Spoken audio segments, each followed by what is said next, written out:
Hər kəsi yenidən salamlar. İndi isə sizi sümbül toxunuşun növbəti cərgəsini öyrədəcəm. Mən 5 sıra toxuyub gəldim.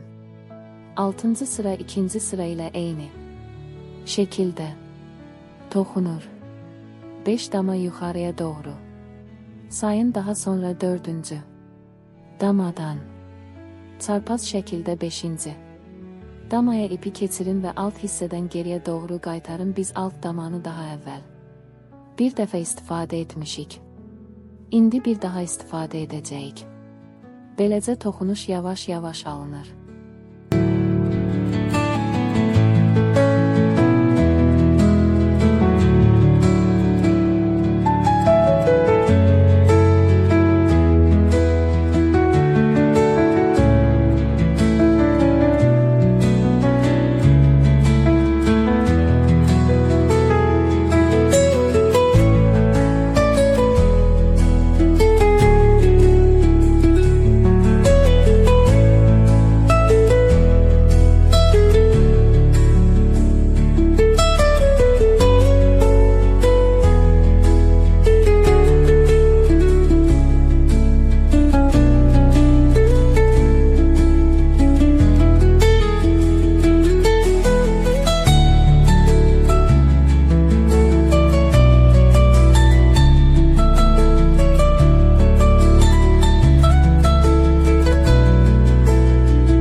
Biz artıq cərgənin sonuna yaxınlaşdıq, indi sizə cərgənin axırını necə toxumalıyıq onu göstərəcəm. Dəstək üçün kanalıma abunə olun, bildirimi açın və bəyəni qoymağı unutmayın.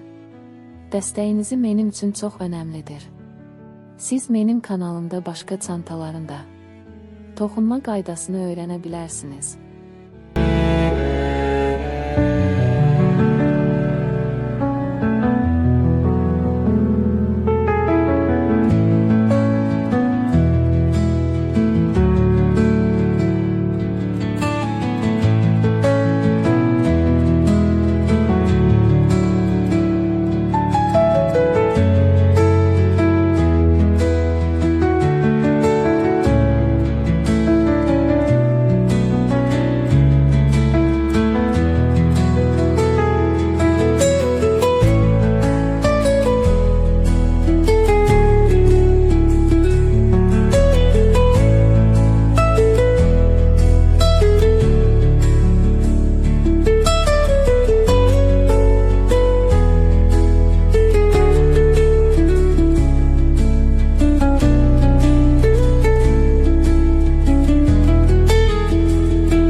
İndi isə sizə artıq qalan sapı necə gizlətmək olar onu göstərəcəm. Bizə ucu iti olmayan qıyıq lazımdır. Onu artıq qalan sapa keçirin və toxuduğumuz ipin içərisində gizlədin də sonra qıyığı çəkib çıxarın və budur, sap gizləndi. İndi isə mən sona qədər toxuyub gəlim, növbəti videonun qaçırmayın. Bunun üçün abunə olmağı unutmayın.